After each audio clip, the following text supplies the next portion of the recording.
السلام علیکم ورحمۃ اللہ وبرکاتہ۔ محترم سامعین، امید ہے کہ آپ حضرات خیر و عافیت سے ہوں گے۔ دوستو، حج 2023 میں جو لوگ گئے تھے انہیں معلوم ہی ہے کتنی پریشانی ہوئی ہے۔ بہرحال جو بھی پریشانی ہوئی ہے اللہ تعالیٰ اس کا نعم البدل عطا فرمائے۔ دوستو، سب سے پہلی بات یہ ہے کہ جو لوگ حج 2023 میں گئے تھے ان کے پیسے ریفنڈ کب ملیں گے یا نہیں ملیں گے۔ دوستو، ریفنڈ کا معاملہ یہ ہے کہ اس کے بارے میں جہاں تک تحقیق کی گئی ہے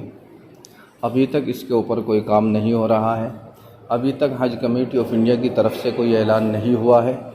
کہ واپس پیسے ملیں گے یا نہیں ملیں گے،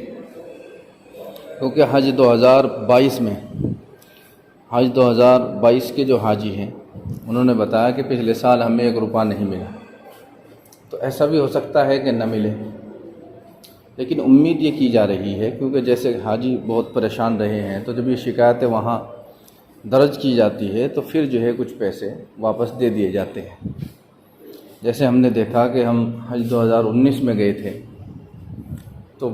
مدینہ کے اندر جو بلڈنگ ہمیں ملی تھی وہ مرکزیہ میں نہیں ملی، تھوڑی دوری پر تھی، اور وہ بلڈنگ جو ہے اس کے اندر کوئی زیادہ فیسلٹی نہیں تھی اور وہ پرانی بلڈنگ تھی، تو جس میں جو ہے حاجیوں نے کچھ احتجاج کیا، وہاں بھی شور مچایا کہ ہمیں کیسی بلڈنگ دی گئی ہے،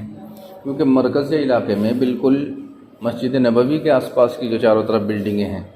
وہ بہت ہی اعلیٰ ہے، بہت ہی اچھی ہے اور زبردست انتظامات ان کے اندر ہیں، لیکن اس سے تھوڑی دور جانے کے بعد میں جو بلڈنگیں دی جاتی ہے وہ بہت تھکی ہوئی، بہت بیکار دی جاتی ہے، تو اس کے اوپر جیسے شور مچایا حاجیوں نے تو پھر انہیں جو ہے کچھ پیسے ریفنڈ ملے۔ جیسے ہم 2 حاجی تھے تو ہمیں دونوں حاجیوں کے تقریباً 40,000 روپے واپس آ گئے تھے۔ تو اس سال جیسے حاجی پریشان رہے اور کافی شکایتیں جو ہے موصول ہوئی، تو ہو سکتا ہے اس کی وجہ سے بھی آپ کو پیسے مل جائیں۔ جن کو اچھی بلڈنگیں مدینے میں ملی ہیں انہیں تو پیسے ملنے والے نہیں ہیں، لیکن جن لوگوں کو اچھی بلڈنگیں نہیں ملی ہے یا پریشانیاں رہی ہے، امید ہے کہ انشاءاللہ انہیں پیسے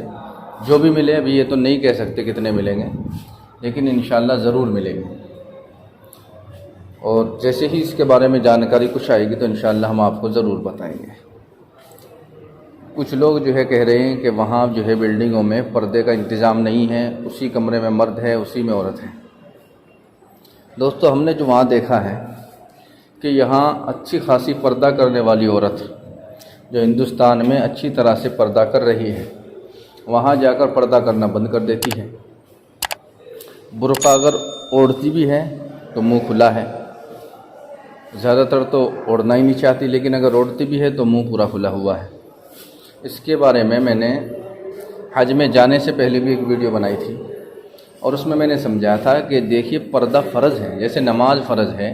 ایسے ہی پردہ فرض ہے، اور وہ پردہ فرض یہاں بھی ہے وہاں بھی ہے، بلکہ اللہ کی طرف سے جو پردے کا حکم آیا تھا وہ تو وہیں آیا تھا مکہ مدینے میں۔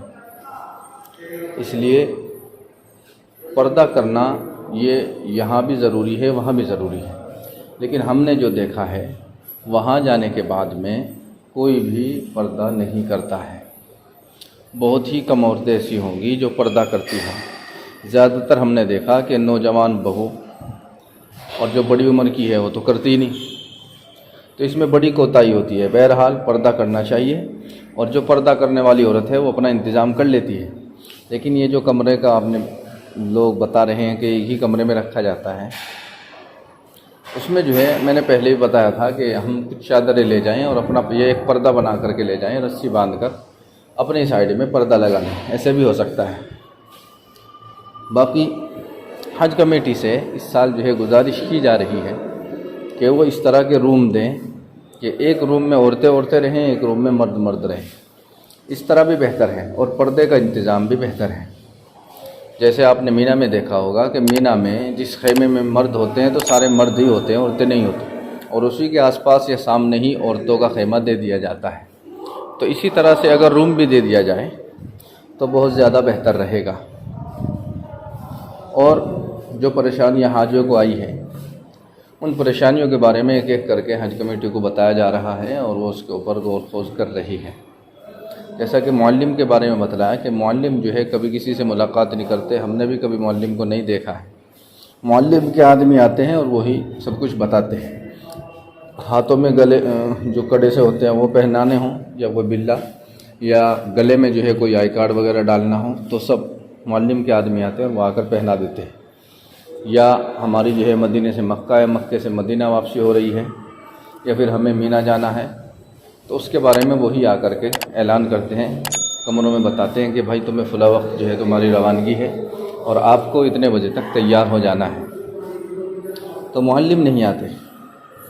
چلو معلم کی بات تو چھوڑیے، زیادہ جو پریشانی ہے وہ پریشانی ہے خادم الحجاج سے۔ حج کمیٹی نے پہلی غلطی جو کی ہے وہ یہ کی ہے کہ خادم الحجاج میں جو بھیجا ہے وہ پولیس افسروں کو، سرکاری نوکری والے کو بھیجا ہے، اور ان لوگوں کو بھیجا ہے جنہوں نے پہلے سے حج نہیں کیا۔ جن لوگوں نے پہلے حج نہیں کیا ہے انہیں وہاں کے بارے میں جانکاری نہیں رہتی، وہ نئے ہونے کی وجہ سے خود پریشان رہتے ہیں، دوسروں کو کیا راستہ دکھائیں گے۔ تو اس لیے اگر وہ پرانے لوگوں کو وہاں بھیجا جائے جن لوگوں نے حج کر رکھا ہے، کئی بار وہ وہاں کا سفر کر چکے ہیں، بھلے ہی ان کا پاسپورٹ ویزا چیک کر لیا جائے کہ وہ پہلے گئے ہیں نہیں گئے ہیں، ان لوگوں کو اگر بھیجا جائے میرے حساب سے تو وہ زیادہ بہتر رہبری کر سکتے ہیں، کیونکہ وہاں انہیں ساری چیزیں معلوم ہیں کہ اگر کوئی پریشانی ہوتی ہے تو حج کمیٹی کا آفس کہاں ہے، حج کمیٹی کا دفتر کہاں ہے۔ جیسے ریاض الجنہ کے بارے میں بہت لوگوں نے شکایت کی کہ ہم نے بہت کوشش کی لیکن ریاض الجنہ کی ہم جو ہے زیارت نہیں کر سکے، وہ ایسے ہی آ گئے۔ اگر معلم جو ہے ساتھ دیتا اور وہ کمرے کمرے میں جا کر اور ہر بلڈنگ میں جا کر حاجیوں سے پوچھتا کہ بھائی جن لوگوں نے ریاض الجنہ کی ابھی تک جو ہے زیارت نہیں کی ہے وہ میرے ساتھ آ جائیں، یا میں جو ہے پرمٹ لے کر کے آ گیا ہوں، آپ سب کو اس پرمٹ کے ساتھ جانا ہے، تو آسانی سے کر لیتے۔ لیکن بہت لوگ رہ گئے جو ہوشیار تھے، پڑھے لکھے تھے، انہوں نے کچھ انتظام کر لیا۔ جو بیچارے ان پڑھ لوگ زیادہ تر جاتے ہیں، بوڑھے بزرگ یہاں سے ہندوستان سے، وہ لوگ رہ گئے، وہ زیارتوں سے محروم رہ گئے۔ اب جوتو کر کے پتہ نہیں کیسے ایک بار وہاں پہنچے تھے، دوبارہ پتہ نہیں موقع ملے گا یا نہیں ملے گا۔ اب یہ دل کی حسرت دل میں رہ گئی، اب یہ بار بار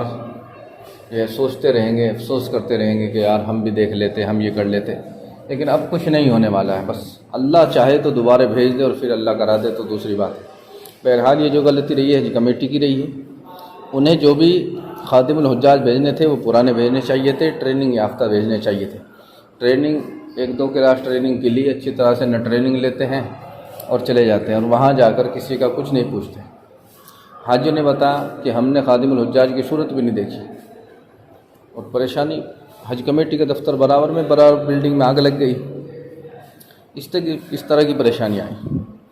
تو حج کمیٹی سے بھی گزارش ہے کہ جن لوگوں کو یہاں سے وہاں کام کرنے کے لیے، آفس کا کام کرنے کے لیے بھیجا جاتا ہے، دیکھ بھال کے لیے بھیجا جاتا ہے، ان کے اوپر پوری سختی کریں۔ وہ وہاں جا کر 10 بجے تک سو رہے ہیں، لوگ پریشانیاں لے کر وہاں آفس میں کھڑے ہیں کہ بھائی صاحب کہاں سو رہے ہیں، اس طرح کے حالات آئے۔ تو جب تک ان کے اوپر سختی نہیں ہوگی وہ کام نہیں کریں، وہ آرام سے لیٹے رہتے ہیں کہ بھائی یہاں کون دیکھنے آنے والا ہے، اور حاجی یہ بیچارے جب انہیں منع کر دیا جاتا ہے واپس چلے جاتے ہیں۔ وہاں ایسا تو ہے نہیں کہ کچہری تھانہ ہے کہ بھائی تھانے میں چل رہے شکایت کرنے، وہاں حج کمیٹی کے دفتر ہی جایا جاتا ہے، اور حج کمیٹی کے دفتر والے جو عیش کر رہے ہیں وہ نہیں سنتے۔ تو حج کمیٹی سے میری گزارش ہے کہ ان کے اوپر سختی سے جو ہے انہیں پکڑا جائے اور دوبارہ سے ایسے لوگوں کو نہ بھیجا جائے۔ اور ایک بات یہ ہے کہ جو لوگ حج 2024 میں جانے والے ہیں ان کے لیے میں نے پہلے بھی بتایا تھا کہ وہ لوگ جو ہے اپنی تیاریوں میں مشغول رہیں، پاسپورٹ بنوا لیں۔ ایک دم جیسے ہی اعلان ہوتا ہے فارم بھرنے کا تو ایک دم بھیڑ لگ جاتی ہے، پھر حج ہاؤس وہاں پہنچتے ہیں، پاسپورٹ آفس پہنچتے ہیں، وہاں بھیڑ رہتی ہے، وہاں جلدی سے نمبر نہیں آتا، اور کسی وجہ سے پاسپورٹ پھنس جاتا ہے، ادھر جو ہے فارم بھرنے کی ڈیٹ نکل جاتی ہے، بڑی دقت آتی ہے، کیونکہ ذرا سی بات پہ پاسپورٹ کو روک دیا جاتا ہے۔ اس لیے آپ سے گزارش ہے کہ پاسپورٹ جلدی سے جلدی بنوائیں۔ اور میں تو یہ کہوں گا آپ کو کہ پاسپورٹ کا جو معاملہ ہے تقریباً 3,3500 میں انکوائری سمیت جو ہے پاسپورٹ بن جاتا ہے، تو تقریباً 1500-1600 سرکاری فیس ہے، اور 200-400 روپے فارم بھرنے والا لیتا ہے،